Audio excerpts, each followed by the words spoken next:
या चारही वंचित बहुजन आघाडीच्या शिलेदारांनी त्याची जी व्हॅन होती ती व्हॅन त्या ठिकाणी फोडण्याचा प्रयत्न केलेला आहे।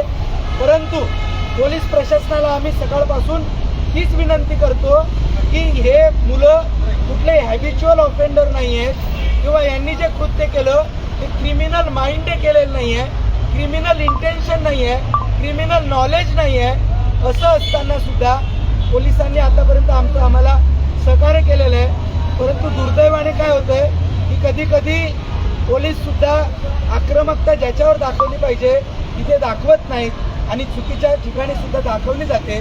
परंतु ठीक आहे, आज आमच्या या चारही शिलेदारावरती BNS सेक्शनचा सेक्शन 324 सबक्लॉज 4, 189, 190 आणि 191 जे रॉयटचे सेक्शन आहेत ते सेक्शन दाखल केलेले आहेत। परंतु ती न्यायालयीन लढाई वंचित बहुजन आघाडी या चारही शिलेदारासाठी तत्परतेने लढेलच।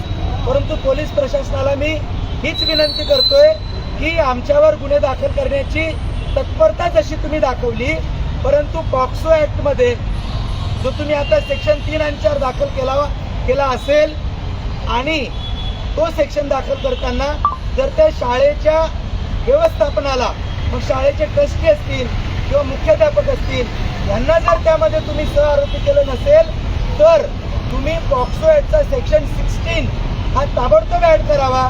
नाहीतर तो पॉक्सो ॲक्टचा सेक्शन 16 ॲड करण्यासाठी आम्हाला कुठल्याही प्रकारचं आंदोलन करायला, जनआंदोलन करायला कृपया तुम्ही भाग पाडू नये।